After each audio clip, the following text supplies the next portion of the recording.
YouTube recently changed its terms of service and now reserves the right to annex any and all accounts, bombarding you with the conditioning monetized commercials that may appear abruptly on your screen. Please note, His Daughter's Meekness is not endorsed by, nor does it endorse any of the services, products, or ideologies featured within these advertisements. Let's continue. Hi family, welcome to His Daughter's Meekness by Agony for Joy. We are teachers of good things. This is a platform for honest self-reflection and renewal of mind through biblical truths. So, welcome.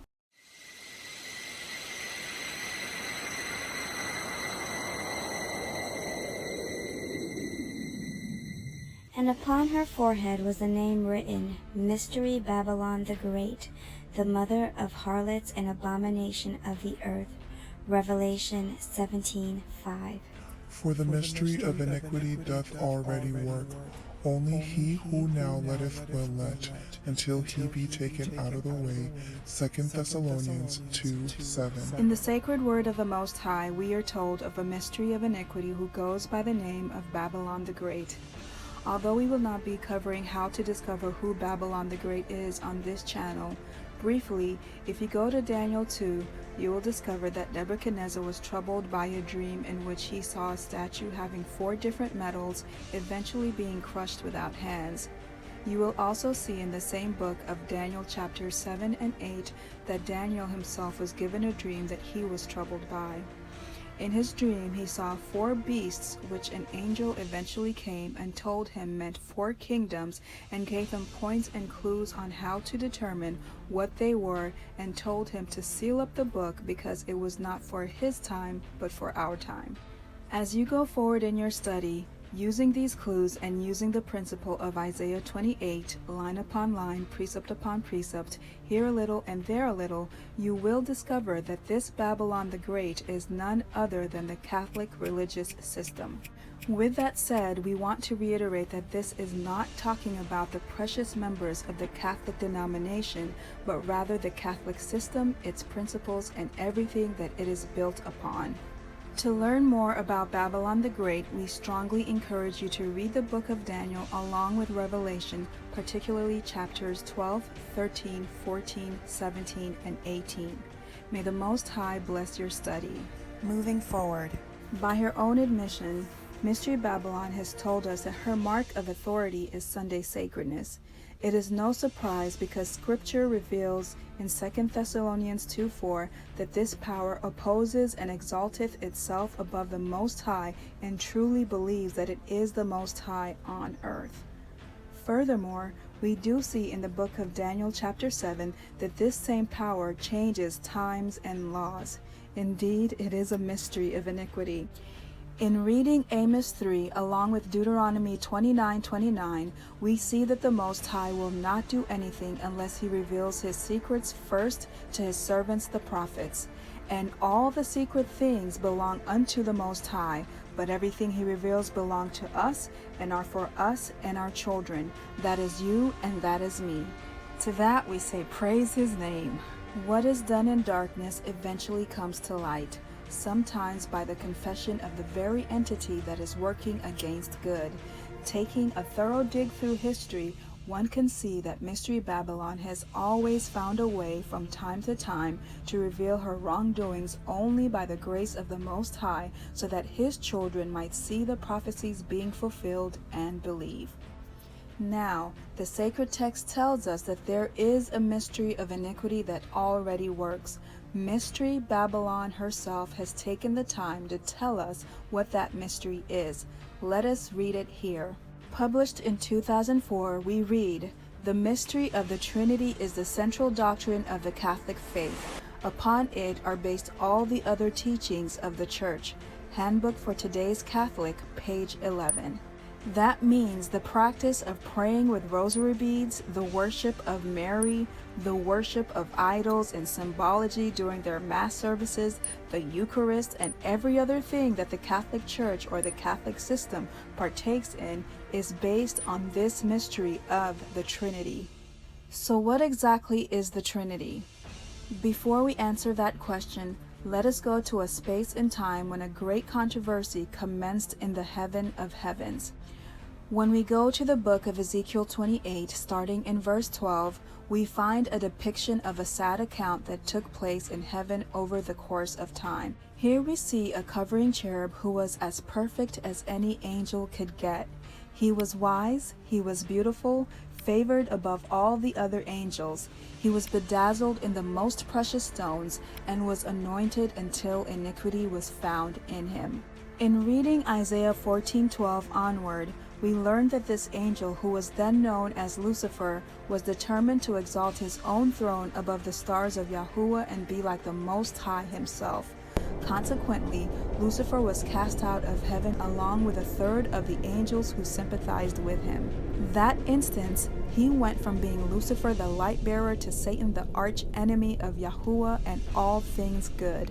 But what was the cause of Lucifer's downfall? Although Lucifer was the highest ranking angel, there was one who was brought forth out of Yahuwah's bosom that stood between him and the Most High. It was the Most High's Son, Yahushua. Thus we can safely conclude that behind the Father and the Son, Lucifer was the third highest ranking being in heaven. Hebrews chapter 1 clearly explains that Yahushua by the anointing of his Father was appointed heir over all things, for he made the world. It further tells us that Yahushua was the brightness of his Father's glory and the express image of his person. Having given all authority to his Son, the Most High commanded all the angels that they should worship him. This included Lucifer. In worshiping Yahushua, all of heaven recognized and acknowledged him as the literal Son of the Most High and rightful heir of his kingdom and administrator of all of the affairs of Yahuwah. Lucifer, an angel already favored above all the other angels in power and glory, was sore displeased with this unction that he set himself to be worshipped not only above the Son, but above the Father as well. But he was an angel, he was not to be worshipped. To do so would be to recognize him as on the same plane and one with the Most High and his Son. In fact, in the very last chapter of the Holy Scripture, we find John the Revelator, one of Yahushua's 12 disciples in Revelation 22:8 and 9, ignorantly falling at the feet of an angel in thanksgiving and praise for all that the Most High had revealed to him. The angel then lovingly reproves him, telling him that he is but a fellow servant and that John ought to worship Yahuwah alone. With that said, let us now define the word Trinity. The Orthodox definition of the Trinity is a threefold personality existing in one divine being or substance, the union in one God of Father, Son, and Holy Spirit as three infinite, co-equal, co-eternal persons. One God in three persons. In short, the Trinity can be summarized as three independent beings, the Father, the Son, and the Holy Spirit. More definitively, God the Father, God the Son, and God the Holy Spirit make up one God. That is, 1 + 1 + 1 = 1, and not 3. If Yahuwah, his Son Yahushua, and the Holy Spirit, whose name the Scriptures fail to reveal to us, have always existed together from eternity past, that would mean that the Father and Son are simply so metaphorically, as a son is always younger than his father. Elsewise, this would be the exception.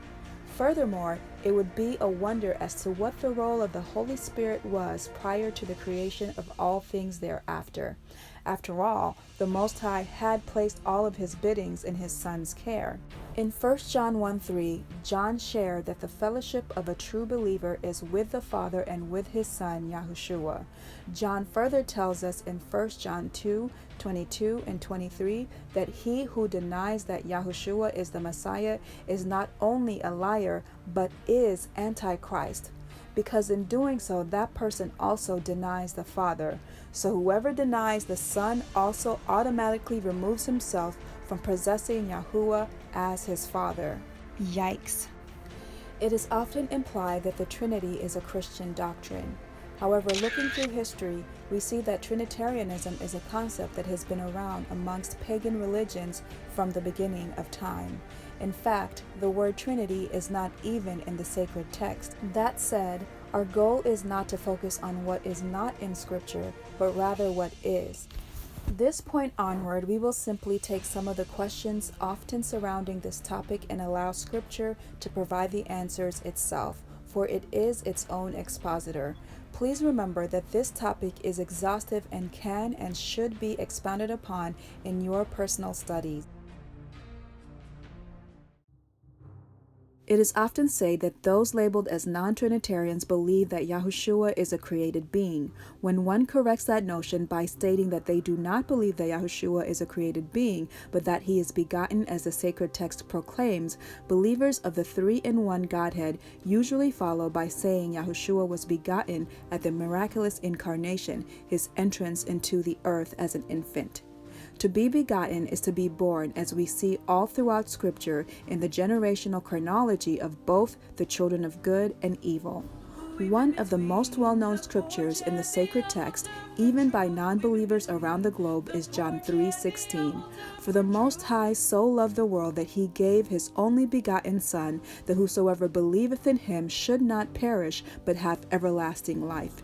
It goes on saying that the Most High sent not his Son into the world to condemn the world, but that the world through him might be saved. This clearly shows that the Most High had a Son to give, a Son to send, before the birth of Yahushua through Mary. Galatians 4:4. But when the fullness of the time was come, Yahuwah sent forth his Son, made of a woman, made under the law, to redeem them that were under the law, that we might receive the adoption of sons. Again, here we see that Yahuwah had a Son to send.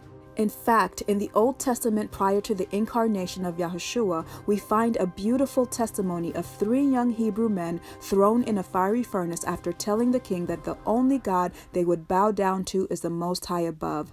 However, when King Nebuchadnezzar decided to check the outcome of his decision, he was astonished and said, "Lo, I see 4 men loose walking in the midst of the fire, and they have no hurt, and the form of the 4th is like the Son of the Most High." Daniel 3:25. A miracle would take place over 400 years later when this same Son of God would become the Son of Man, born as a babe in a stable. Hebrews 1:5-6. For unto which of the angels said he at any time, Thou art my Son, this day have I begotten thee? And again, I will be to him a father, and he shall be to me a son. And again, when he bringeth the first begotten into the world, he saith, And let all the angels of God worship him. It goes on to say in verse 8, Thy throne, O God, is forever and ever. A scepter of righteousness is the scepter of thy kingdom. This is the Father Yahuwah, obviously speaking with his Son, Yahushua. How then is Yahushua the Son also God as the Father? We read a similar text in Psalms 45:6-7. Thy throne, O God, is forever and ever. The scepter of thy kingdom is a right scepter. Thou lovest righteousness and hatest wickedness. Therefore Yahuwah thy God hath anointed thee with the oil of gladness above thy fellows. How then is the Son himself also God? It says here that his God anointed him above all his fellows. James 1:17. Every good gift and every perfect gift is from above, and cometh down from the Father of lights, with whom is no variableness, neither shadow of turning. Everything is from the Father. Psalms 110:2. The Most High said unto my Lord, Sit thou at my right hand until I make thine enemies thy footstool. Here again we see the Father instructing his beloved Son, and it is the Father that is carrying out the work of putting all his enemies under his feet. Yahushua in Revelation 3:14 says the following, And unto the angels of the church of the Laodiceans write, These things saith the Amen, the faithful and true witness, the beginning of the creation of the Most High. Tied with John 1:1-3, in the beginning was the Word, and the Word was with God, and the Word was God. The same was in the beginning with God. All things were made by him, and without him was not anything made that was made.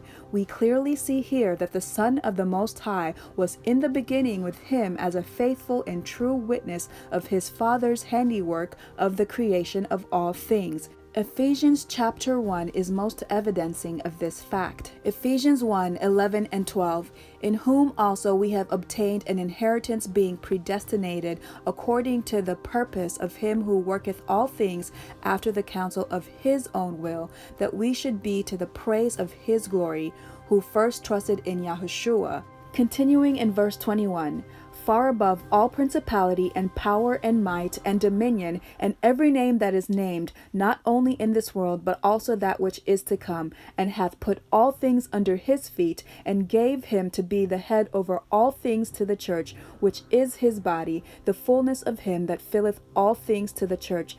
It is the Father's purposes and counsels that sustain everything. The Most High first trusted in his own Son, putting all things under his feet, making him head over all things. 1 Timothy 2:5 confirms this. For there is one God and one mediator between the Most High and men, the man Yahushua. John 14:6 Yahushua said unto him, I am the way, the truth, and the life. No man cometh unto the Father but by me. It is the Spirit of Yahushua that leads us to his Father, that he may be our Father also. Hebrews 1:1 Yahuwah, who at sundry times and diverse manners spake in time past unto the fathers by the prophets, hath in these last days spoke unto us by his Son, whom he hath appointed heir of all things, by whom also he made the worlds. So if the sacred text tells us that there is one mediator between the Father and the Son, who then is the comforter that Yahushua himself promised to send after his ascension? Let us keep reading. One of the most beautiful chapters in all of the Bible, Romans chapter 8. Although it is quite long, we will read verses 1 through 15. There is therefore now no condemnation to them which are in Yahushua, who walk not after the flesh, but after the Spirit. For the law of the Spirit of life in Yahushua hath made me free from the law of sin and death. For what the law could not do, in that it was weak through the flesh, Yahuwah sending his own Son in the likeness of sinful flesh, and for sin condemned sin in the flesh, that the righteousness of the law might be fulfilled in us, who walk not after the flesh, but after the Spirit. For they that are after the flesh do mind the things of the flesh, but they that are after the Spirit, the things of the Spirit. For to be carnally minded is death, but to be spiritually minded is life and peace. Because the mind is enmity against the Most High, for it is not subject to the law of the Most High, neither indeed can be. So then they that are in the flesh cannot please the Most High. But ye are not in the flesh, but in the Spirit, if so be that the Spirit of the Most High dwell in you. Now if any man hath not the Spirit of Yahushua, he is none of his. And if Yahushua be in you, the body is dead because of sin, but the Spirit is life because of righteousness. But if the Spirit of him, that is the Father, that raised up Yahushua from the dead dwell in you, he that raised up Yahushua from the dead shall also quicken your mortal bodies by his Spirit that dwelleth in you. Therefore, brethren, we are debtors, not to the flesh, to live after the flesh. For if ye live after the flesh, ye shall die. But if ye through the Spirit do mortify the deeds of the body, ye shall live. For as many are led by the Spirit of the Most High, they are the sons of the Most High. For ye have not received the spirit of bondage again unto fear, but ye have received the Spirit of adoption, whereby we cry, Abba, Father. How beautiful is this! To summarize this text, the law of the Spirit of the life in Yahushua is the law of the righteousness of his Father, whereby when accepted by you and me will give us life and peace, delivering us as promised in Genesis 3:15 from the enmity we innately have against this very same Spirit of righteousness. The law of the Spirit of life was and is written in Yahushua's heart, and it is to be written in the tablets of our own hearts as we mortify, that is, put to death the works of the flesh and receive the Spirit of adoption. 1 John 3:1 Behold what manner of love the Father has bestowed upon us, that we should be called the sons of the Most High. As Yahushua said in John 20:17, I ascend unto my Father and your Father, and to my God and your God. Such great news. You and I are Yahuwah's children. Indeed, in the beginning was the Word, and the Word was with God, and the Word was God. Mark 16:12 After that he, that is Yahushua, appeared in another form unto two of them, as they walked and went into the country. Mark 16:19 and 20 So then after Yahushua had spoken unto them, he was received up into heaven, and sat on the right hand of Yahuwah. And they went forth and preached everywhere, Yahushua working with them and confirming the word with signs following. Whose spirit was working with the disciples? Here we see that the Spirit of the Son, who is the only mediator between the Most High and men, immediately began working with the children of men upon his ascension. John 14:16-20. And I will pray the Father, and he shall give you another Comforter, that he may abide with you forever, even the Spirit of truth, whom the world cannot receive, because it seeth him not, neither knoweth him, but ye know him, for he dwelleth with you, and shall be in you. Yet a little while, and the world seeth me no more, but ye see me. Because I live, ye shall live also. At that day ye shall know that I am in my Father, and ye in me, and I in you. Earlier in this same chapter, speaking to Philip, Yahushua says the following: He that hath seen me hath seen the Father. How sayest thou, show us the Father? Here we clearly see that Yahushua is in his Father, you and I are in Yahushua, and he through his Spirit is in us. If we could only grasp the magnitude of this revelation. Galatians 4:6, and because ye are sons, Yahuwah hath sent forth the Spirit of his Son into your hearts, crying, Abba, Father. Paul, speaking on the ministration of the Spirit of the living God upon the heart, says in 2 Corinthians 3:17 and 18, Now Yahushua is that Spirit, and where the Spirit of Yahushua is, there is liberty. But we all, with open face, beholding as in a glass the glory of Yahushua, are changed into the same image from glory to glory, even as by the Spirit of Yahushua. That is, as we continue to behold the face, the life experience, and meditate on the holiness of the Son of the Most High, we too will become changed into that same image by his very own Spirit. Galatians 2:20, I am crucified with Yahushua, nevertheless I live, yet not I, but Yahushua liveth in me. And the life which I now live in the flesh, I live by the faith of the Son of the Most High, who loved me and gave himself for me. Let us read Galatians 4:6 again. And because ye are sons, the Most High hath sent forth the Spirit of his Son into your hearts, crying, Abba, Father. John 14:22 and 23. Judas saith unto him, not Iscariot, Master, how is it that thou wilt manifest thyself unto us, and not unto the world? Yahushua answered and said unto him, If a man love me, he will keep my words, and my Father will love him, and we will come unto him, and make our abode with him. That is, to live in our hearts. You and I are their sanctuaries. 1 Corinthians 6:19 and 20. What? Know ye not that your body is the temple of the Holy Ghost which is in you, which ye have of the Most High, and ye are not your own? For ye are bought with a price. Therefore glorify the Most High in your body and in your spirit, which are the Most High's. Earlier in verse 11, Paul says that we are washed, sanctified, and justified in the name of Yahushua and by the Spirit of the Most High. 1 John 1:2. My little children, these things write I unto you, that ye sin not. And if any man sin, we have an advocate with the Father, Yahushua the righteous. The Greek transliteration of this word advocate is parakletos, which is defined as an intercessor, consoler, advocate, comforter.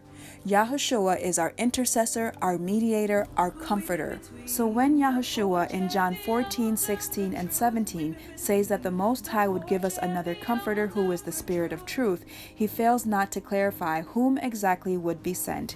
Continuing in verse 18, he says, I will not leave you comfortless, I will come to you. Behold, I stand at the door and knock. If any man hear my voice and open the door, I will come into him and will sup with him and he with me. Revelation 3:20. Some may ask, if the Comforter himself is Yahushua, why then does John 15:26 say that the Comforter would testify of Yahushua? We can actually find the answer in John 8:18. Let us not forget that Yahushua is the one that bears witness of himself, and the Father that sent him beareth witness of him also. Let us also not forget that John the Revelator and Yahushua had a common habit of speaking of themselves in third person. Beloved, what is the everlasting gospel?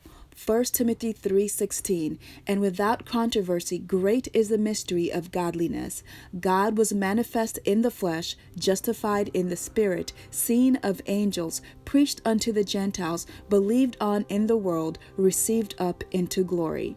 Ephesians 6:10 and 11. Finally, my brethren, be strong in Yahushua and in the power of his might. Put on the whole armor of the Most High, that ye may be able to stand against the wiles of the devil.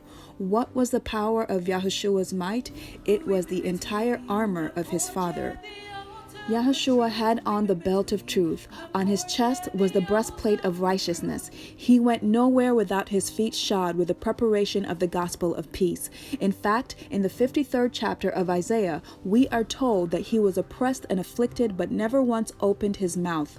Yahushua was shielded with faith. On his head was the helmet of salvation, and in his mouth was the sword of the Spirit, which is the word of the Most High, his Father.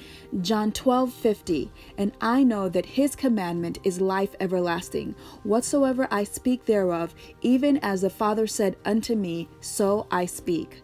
John 14:10. Believest thou not that I am in the Father, and the Father in me? The words that I speak unto you, I speak not of myself, but the Father that dwelleth in me, he doeth the works. How was the Most High manifested in the flesh as revealed in 1 Timothy 3:16? The Father dwelt in his Son and himself carried the work of salvation for you and me through him. The Holy Spirit is the Spirit of the Father manifested in his Son and revealed to mankind through his life dwelling in us as he is in his Father. The everlasting gospel is this, even the mystery which hath been hid from ages and from generations, but now is made manifest to his saints, to whom God would make known what is the riches of the glory of this mystery among the Gentiles, which is Christ in you, the hope of glory, whom we preach, warning every man and teaching every man in all wisdom, that we may present every man perfect in Christ Jesus. Colossians 1:26 and 27. Family, you have just heard the sacred text undeniably and concisely define the Godhead. The everlasting gospel is tied to the right understanding of the Godhead, for it is the very mystery of godliness. When one unreservedly reads and meditates on John 17, they find the entire plan of salvation shared through Yahushua's prayer to his Father. The glory which the Most High gave to his Son gave to us, that we too might be one with them. John 17:22. That is one body, one spirit, one hope, one Lord, one faith, one baptism, one God and Father of all, who is above all and in us all. In this truth we truly keep the unity of the Spirit through the bond of peace. Happy Sabbath, Shabbat Shalom family. Welcome to His Daughter's Meekness. You have just heard a presentation on what is labeled as the Trinity. And today I want to take this opportunity to confess that this is where I stand. I believe that there is one God, the Father, Yahuwah, and His Son, Jesus Christ. Yahushua. And this is a topic that can be expounded on. You should study it on your own, but this is where I stand. I know it's a very controversial topic. One, people say that you should just leave alone because it leads to a lonely path. And I have got to experience that firsthand, but I'm thankful for all of the experiences. So this is also an opportunity for you to declutter your subscription list, if you know what I mean by that, but I'm totally okay with it.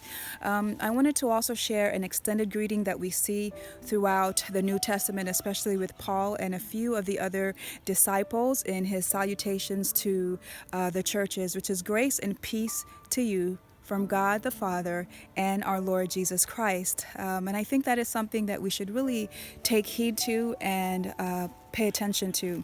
You know, right before our Savior was preparing to be crucified, when his hour came, he was praying to his Father, and he was speaking, and he said that this is life eternal, that they may know thee, the only true God, and our Lord Jesus Christ. So here we see the Son of God, the Son of Man, speaking with his Father and saying that eternal life is to know the one and only true God, the Father, and also to have a personal relationship with himself, Yahushua, Jesus Christ. And so the Bible is very clear as to who and what the Godhead is. In the past, as I was asking and talking with others about it, and I won't mention any names, but one of the things I kept hearing is, go to Pastor so-and-so. He'll be able to tell you this, and he'll be able to help you, basically to change my mind on where I stand. And we really have to start studying the Word of God for ourselves, that he can seal the truth in our hearts. And none of us should be afraid to study any topic. It doesn't matter what it is. All topics that are in the Bible should be studies. We are going to find many mysteries in this world. We're going to find even a few mysteries in the Bible. But God says that everything he reveals to us are for us and are for our children. And so this message has been on my heart for a very long time, and it's something that I'm ready to share, no matter what or who or when, why, how things may transpire after this. I believe it's all God's will.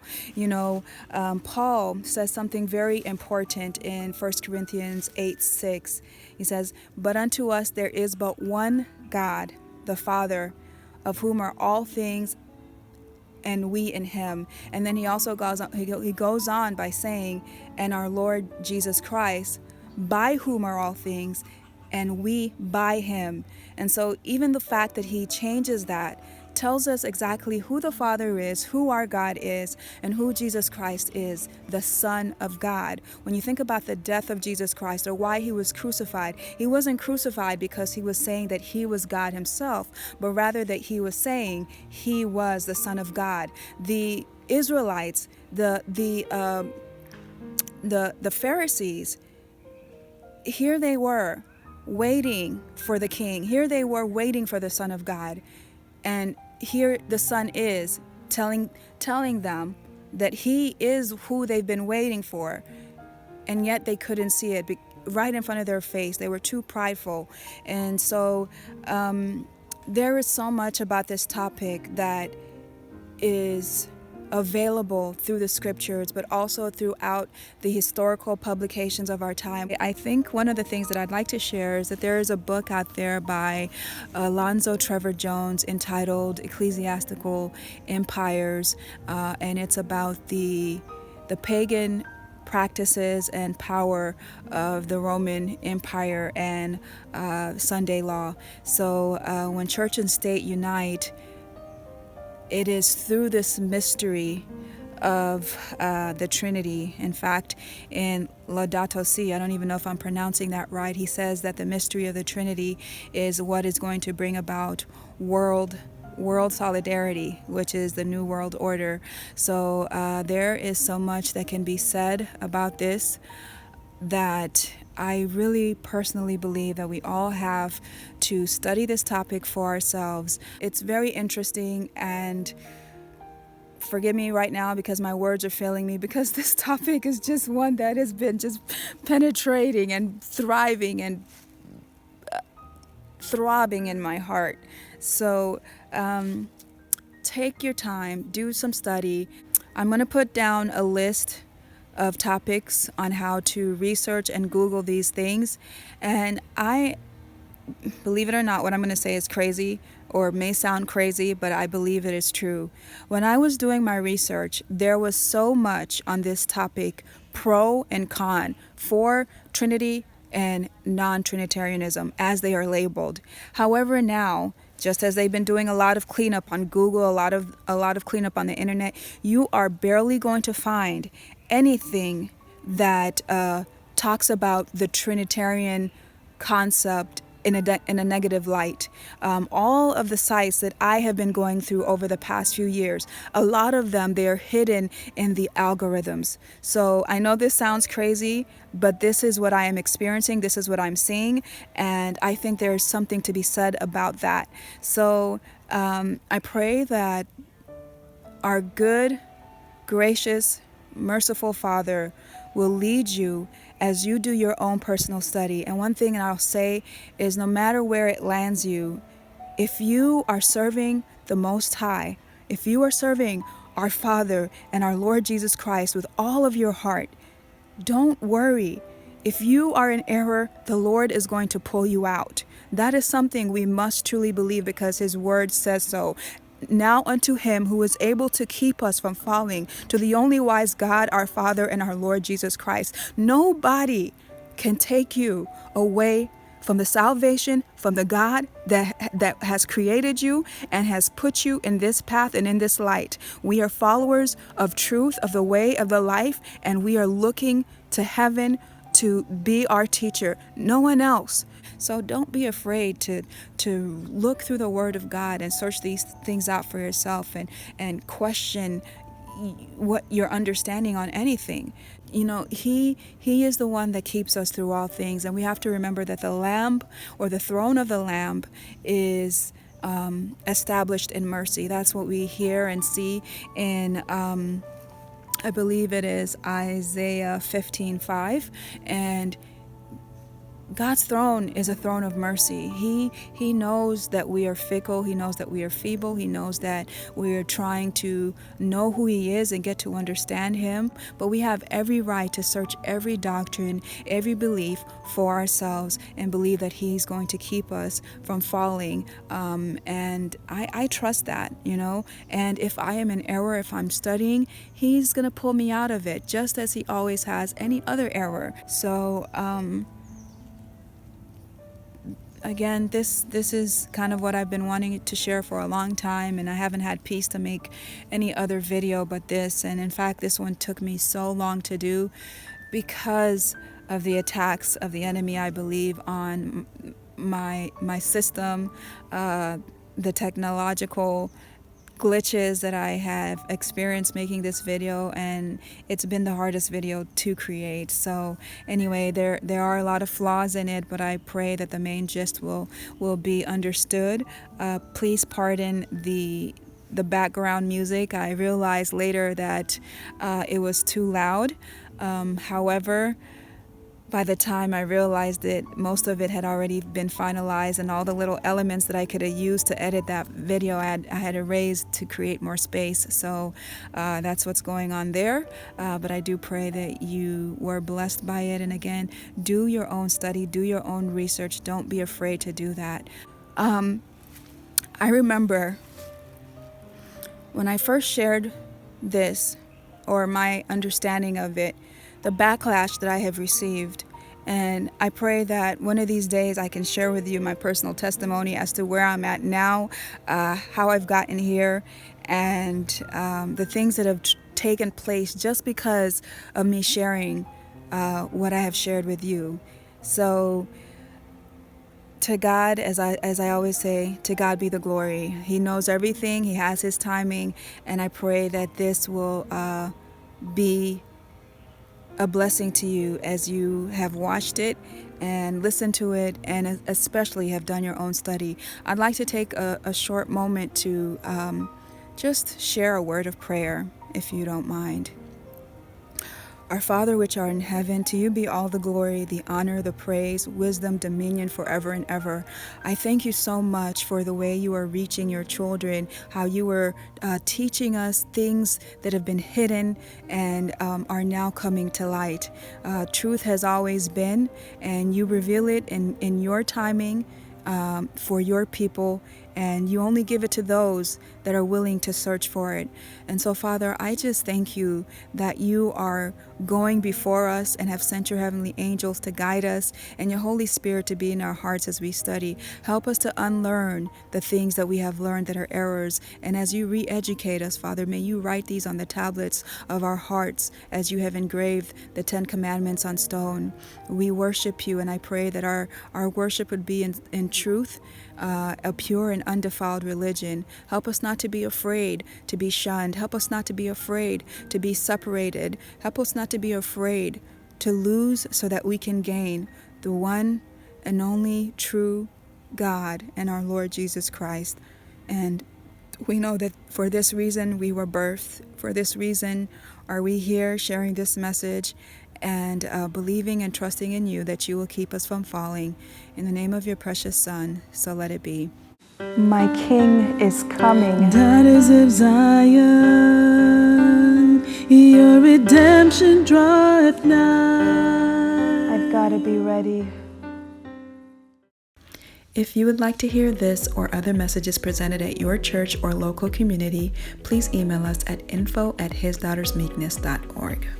We want to leave you with our ministry text, which is Titus 2:3-5. It says, "The aged women likewise, that they be in behavior as becometh holiness, not false accusers, not given to much wine, teachers of good things, that they may teach the young women to be sober, to love their husbands, to love their children, to be discreet, chaste, keepers at home, good, obedient to their own husbands, that the word of God be not blasphemed." Take care and God bless. Bye.